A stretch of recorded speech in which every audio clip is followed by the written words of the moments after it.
भारतीय अर्थव्यवस्था में गीग वर्कर्स और अर्थव्यवस्था के क्षेत्र, आरएसपी, मेंस और अन्य सभी एग्जाम्स के लिए ये टॉपिक इंपॉर्टेंट है। करंट का टॉपिक भी है और स्थायी टॉपिक भी है। इसे गीग वर्कर्स यानी ये जो इस आज के टॉपिक में अपन गीग वर्कर्स के बारे में पढ़ेंगे कि गीग वर्कर्स क्या होते हैं और इनका अर्थव्यवस्था में योगदान कितना है, अभी वर्तमान में भारत में कितने गीग वर्कर्स हैं और आगे आने वाले समय में कितने बढ़ सकते हैं। गीग वर्कर्स के लिए क्या क्या प्लानिंग की जा रही है भारत सरकार के द्वारा और अन्य राज्यों के द्वारा। जैसे राजस्थान भारत का पहला स्टेट है जिन्होंने गीग वर्कर्स के लिए पूरा अधिनियम बनाया है, पूरी नियमावली बनाई है, अधिनियम बनाया। इसके अलावा अभी कर्नाटक और कुछ और राज्यों ने भी गीग वर्कर्स पर के संबंध में कुछ कानून या अधिनियम बनाए हैं। इसके अलावा इसमें अपन आज अर्थव्यवस्था के क्षेत्र यानी सेवा क्षेत्र, कृषि क्षेत्र, निर्माण क्षेत्र, विनिर्माण क्षेत्र, इन क्षेत्रों का हमारी अर्थव्यवस्था में क्या क्या योगदान है।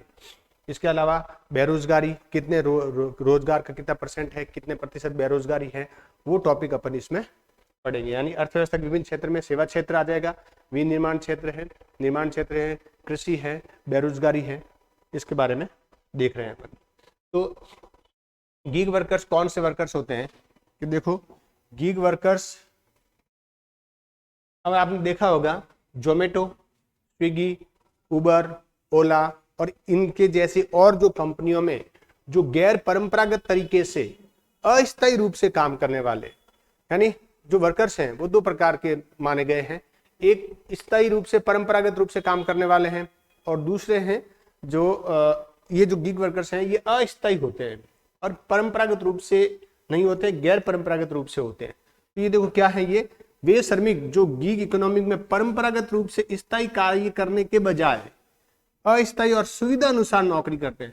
जैसे कुछ समय जोमेटो में काम किया, वहां सेट नहीं बैठा, छोड़ दिया, फिर दूसरी कंपनी में चले गए, उबर में चले गए, ओला में चले गए, और भी इनकी जैसी और भी बहुत सारी कंपनियां हैं, वहां पर ये काम करते हैं, यानी अस्थायी होते हैं और सुविधा अनुसार नौकरी करते हैं। अभी एक और है, अभी की न्यूज है ये कि भारत सरकार अगले बजट तक गीग वर्कर्स के लिए पेंशन का प्लान भी ला रही है कि जो गीग वर्कर्स हैं उनको पेंशन का भी सेटअप बनाया जाएगा, यानी पेंशन का भी सिस्टम लागू किया जाएगा, जिसमें जैसे उबर, स्विगी, जोमेटो, ओला के जो श्रमिक हैं वो गीग वर्कर्स के अंतर्गत आते हैं। इसके जैसी और भी कंपनियां हैं। नीति आयोग ने क्या कहा है, नीति आयोग ने क्या किया है, 2022 में गीग वर्कर्स को दो भागों में बांटा है। कौन से? प्लेटफॉर्म वर्कर्स और गैर प्लेटफॉर्म वर्कर्स। यानी प्लेटफॉर्म वर्कर्स का मतलब है जो किसी निश्चित जगह पर काम करने वाले हैं, किसी एक निश्चित मंच पर काम करने वाले, और गैर प्लेटफॉर्म वर्कर्स का मतलब जो जिनका कोई निश्चित प्लेटफॉर्म नहीं है। अब देखो, कुल कार्यबल में यानी टोटल जो भारत का जो कार्यबल है, कुल टोटल मजदूर हैं, उनका 1.5% हिस्सा है वो गीग वर्कर्स का है। तो कितना है गीग वर्कर्स का कितना कार्यबल है? 1.5%, यानी टोटल कार्यबल, टोटल जो मजदूर हैं, श्रमिक हैं, उनका 1.5% है। गैर कृषि क्षेत्र में कार्यबल कितना है? यानी दोनों में है। गैर कृषि क्षेत्र में कार्यबल कितना है? 2.6% है। और गीग वर्कर्स कितने हैं का कार्यबल कितना? 1.5% है। तो ये थोड़ा ध्यान रखना है, क्योंकि इस प्रकार के प्रश्न सीधे नहीं आते हैं। 3-4 लाइनें दे देंगे और पूछ लेंगे कि निम्नलिखित कथनों पर विचार करो, निम्नलिखित कथनों में से कौन सा कथन गलत है या सही है। तो ये 2022 में गीग वर्कर्स को कितने भागों में बांटा? 2 भागों में बांटा, प्लेटफॉर्म वर्कर्स और गैर प्लेटफॉर्म वर्कर्स। कुल कार्यबल का 1.5 हिस्सा है वो गीग वर्कर्स का है, और गैर कृषि कार्यों में गीग कार्यबल कितना है? 2.6% है। 7.7 मिलियन वर्कर्स गीग अर्थव्यवस्था में कार्यरत है, यानी 2020-21 में 7.7 मिलियन वर्कर्स गीग अर्थव्यवस्था में कार्यरत थे। 2029-30 तक इनकी संख्या 23.5 मिलियन होने का अनुमान है या संभावना है। कब? 2029-30 में गीग वर्कर्स कितने हो जाएंगे? 23.5 मिलियन होने की संभावना है। और अभी 2020-21 में 2021 के आंकड़ों के अनुसार कितने थे? 7.7 मिलियन। तो ये इतना इंपॉर्टेंट नहीं है, ये थोड़ा ध्यान रखने वाली बात है कि 2029-30 तक हमारे गिग वर्कर्स कितने हो जाएंगे। 2029-30 तक गिग वर्कर्स भारत में गैर कृषि कार्यबल का 6.7% या कुल आजीविका का 4.5% होने की संभावना है।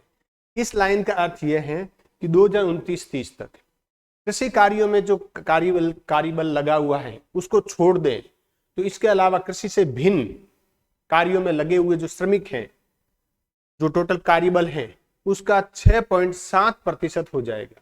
यानी गैर कृषि कार्यों में लगा हुआ कार्यबल का 6.7% गिग वर्कर्स हो जाएगा। और या फिर टोटल आजीविका यापन करने के साधनों में से टोटल जीवन यापन का 4.1%, यानी टोटल जो गैर कृषि कार्यों में जो लगे हुए हैं गिग वर्कर्स है या जो जनसंख्या लगी हुई है गैर कृषि कार्यों में, उसका 4.5% आजीविका का साधन कहां से प्राप्त करते हैं?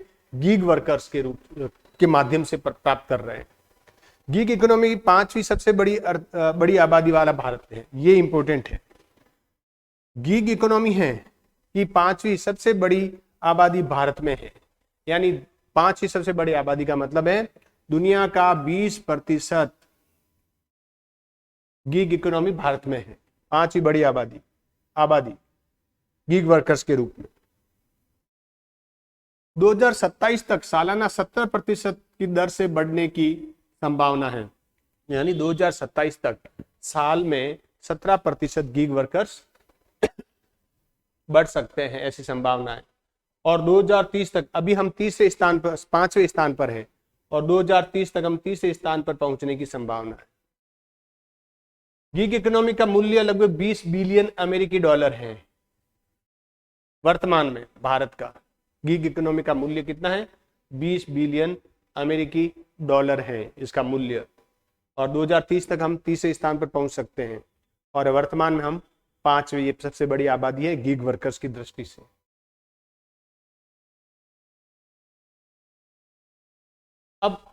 अब ये एक अलग टॉपिक है, भारत का आधारभूत ढांचा। अभी अपन ने गिग वर्कर्स के बारे में पढ़ा है, अब ये अलग टॉपिक है भारत का आधारभूत ढांचा, यानी इसमें बेरोजगारी, जीडीपी, कृषि क्षेत्र का योगदान, उद्योगों का योगदान, सेवा क्षेत्र का योगदान, रोजगार में किसको कितना, कौन कौन क्षेत्र में कितना रोजगार है, कितना उसमें मजदूर लगे हुए हैं, वो देखेंगे अपने। तो अंतर्राष्ट्रीय मुद्रा कोष ने एक रिपोर्ट जारी की थी, अंतर्राष्ट्रीय मुद्रा कोष ने एक रिपोर्ट जारी की थी जिसका नाम है advancing India's structural transformation and catch up to the technology frontier. ये इसकी रिपोर्ट है, इसकी अंतर्राष्ट्रीय मुद्रा कोष की, advancing India structural transformation and catch up to the technology frontier.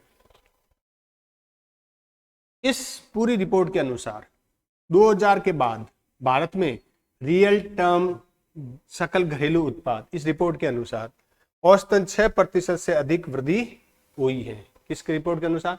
IMF की रिपोर्ट के अनुसार 2020 के बाद भारत में जो रियल टर्म सकल जीडीपी है, वो 6% की से अधिक वृद्धि हुई है। कुल उत्पादन में कृषि की हिस्सेदारी 1980 में 40% थी और 2019 में 15%। यानी भारत की ये सारी रिपोर्ट किसकी बता रहे हैं हम? इसकी आईएमएफ के अनुसार है। तो कि भारत में कुल उत्पादन में कृषि की हिस्सेदारी 1980 में 40% थी, जीडीपी में 40% थी, 2019 में घटकर कितनी हो गई? 15% हो गई। रोजगार में कृषि की हिस्सेदारी 42% है। कितनी? मतलब भारत में 100 में से 42 लोगों को कृषि में रोजगार मिलता है, जबकि जीडीपी में योगदान कितना परसेंट है? 15% है। 2019 के अनुसार 15% थी। और रोजगार कितने लोगों को रोजगार मिलता है? तो कि 100 में से 42 लोगों को रोजगार है कृषि क्षेत्र में मिलता है। देश की अर्थव्यवस्था में विनिर्माण, अब देखो ये पॉइंट थोड़ा सा, अगर कोई देश बहुत ज्यादा विकसित है और अच्छी स्थिति में है तो इसका मतलब है उस अर्थव्यवस्था में विनिर्माण क्षेत्र और सेवा क्षेत्र का हिस्सेदारी अधिक होती है किसी भी देश में, विनिर्माण और सेवा क्षेत्र की हिस्सेदारी अधिक होती है। 2019-20 में विनिर्माण और सेवा क्षेत्र में श्रमिक उत्पादन कृषि की तुलना में 5 गुना अधिक रही है। ये देखो क्या कह रहा है, ये लाइन यहाँ सिद्ध हो रही है कि 2019-20 में विनिर्माण क्षेत्र, मैन्युफैक्चरिंग और सर्विस सेक्टर में श्रम उत्पादकता यानी रोजगार सृजन कृषि की तुलना में, कृषि में कम हुआ है रोजगार सृजन, कृषि की तुलना में 5.5 गुना अधिक हुआ है।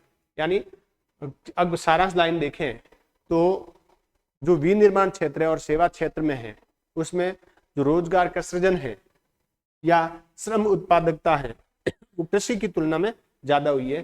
श्रम उत्पादकता या रोजगार सृजन का प्रतिशत है वो कृषि में धीरे धीरे कम हो रहा है, विनिर्माण क्षेत्र और सेवा क्षेत्र में बढ़ रहा है। 2019 में 12% वर्कर्स निर्माण क्षेत्र में कार्यरत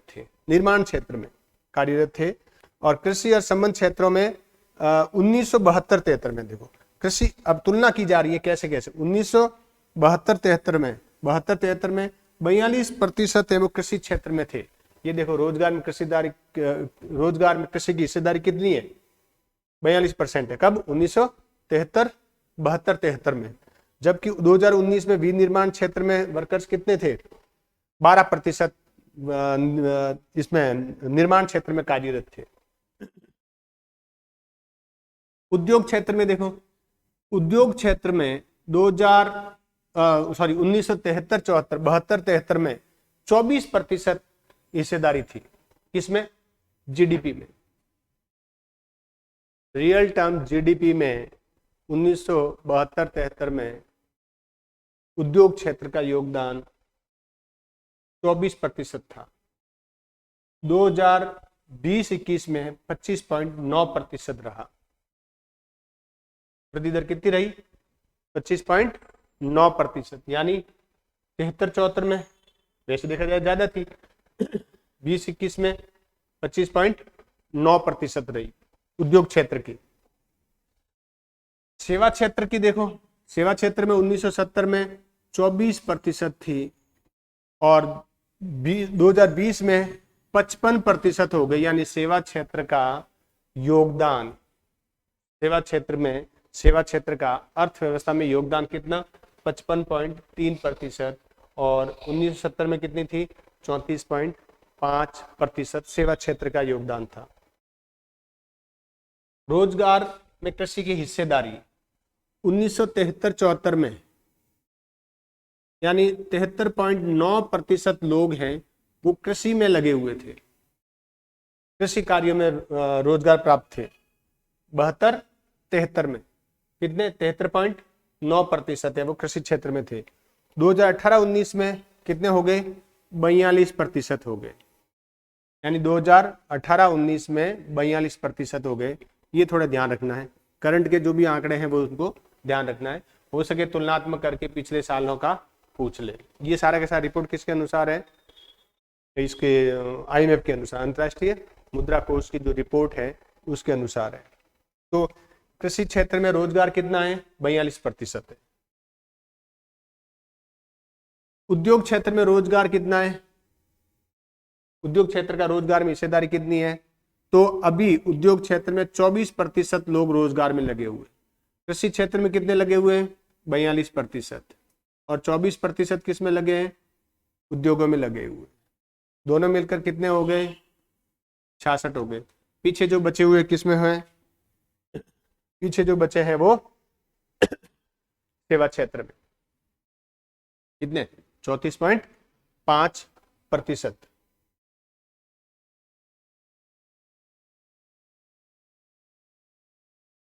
सेवा क्षेत्र में कितना हो गया? देखो अब 2019-20 में कितना है? 30.7%। 2019-20 में अभी बढ़ा है, अभी और सेवा क्षेत्र में इसका बढ़ा है। यानी 72-73 में कितना है? 14.8% था सेवा क्षेत्र की हिस्सेदारी, किसमें? रोजगार में। 2019-20 में कितना था? 30.7% हो गई।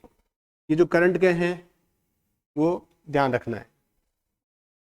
रोजगार में विभिन्न क्षेत्रों का योगदान, रोजगार में विभिन्न क्षेत्रों का योगदान देखो कैसे है। 2023 में बेरोजगारी दर 3.1% थी, इंपॉर्टेंट है। सेवा क्षेत्र में रोजगार कितना है? 32.3%। कब का? 2018-19 में। अर्थव्यवस्था में सेवा क्षेत्र का योगदान कितना है? 55%। और रोजगार कितना दे रही है? 32%। यानी जीडीपी में सेवा क्षेत्र का योगदान 55% है। और कितने लोगों को रोजगार दे रही है? 32.3% लोगों को रोजगार उपलब्ध करवाया जा रहा है। कुल कार्यबल का टोटल जो काम की इच्छा रखने वाले मजदूर हैं, कार्यबल का उद्योग क्षेत्र में योगदान 23.9% है। कुल कार्यबल में उद्योगों का योगदान कितना है, यानी उद्योगों में टोटल मजदूर कितने लगे हुए हैं? कितने लगे हुए हैं? 23.9% है। रोजगार सेवा क्षेत्र में कितने हैं? 32.3% है। तो का जो उद्योग क्षेत्र है उसमें कम है सेवा क्षेत्र की तुलना में। सेवा क्षेत्र में कौन से आएंगे? सर्विस सेक्टर, जितने भी सर्विस देने वाले, जैसे सड़क ऊर्जा, परिवहन, संचार, बैंक, बीमा, वित्तीय संस्थाएं हैं वो, ये सारी की सारी क्या कहलाएगी? शिक्षा, चिकित्सा, ये सारी सेवा क्षेत्र में आती है। 2023-24 में ये इंपॉर्टेंट है, ये वेरी वेरी इंपॉर्टेंट है, ये पूछ सकते हैं कि 2023-24 में सकल मूल्य वर्धन जीवीए में विभिन्न क्षेत्रों का योगदान कितना है? जीवीए में विभिन्न क्षेत्रों का योगदान कितना है? तो देखो, प्राथमिक क्षेत्र का 17.5%। प्राथमिक क्षेत्र का, अब देखो पहले क्या किया था अपन ने? सेवा क्षेत्र किया था, उद्योग किया, विनिर्माण किया है? अब ये क्या? प्राथमिक क्षेत्र। प्राथमिक क्षेत्र में क्या आ गया? कृषि प्लस संबद्ध संस्थाएं, संबद्ध कार्य। कृषि क्षेत्र, कृषि आ गया, वन, पशुपालन, बागवानी सारे आ गए उसमें। द्वितीय क्षेत्र का 27.6% योगदान है जीवीए में, सकल मूल्य वर्धन में। तृतीय क्षेत्र का 54.7% का योगदान है। तो ये ध्यान रखना, ये इंपॉर्टेंट है, पूछ सकते हैं 2023-24, मार्च 2024 तक, क्योंकि जो बजट के आंकड़े होते हैं या तो 24 तक होते हैं, यानी वित्तीय वर्ष के समाप्ति तक के होते हैं, या पिछले वित्तीय वर्ष के समाप्ति तक के होते हैं, बीच के होते हैं, वो अनुमानित होते हैं। तो ये अनुमानित नहीं है, ये फाइनल आंकड़े हैं। तो 17.7% प्राथमिक क्षेत्र का, द्वितीय क्षेत्र का 27.6% और तृतीय क्षेत्र का 54.7% है टोटल इसका।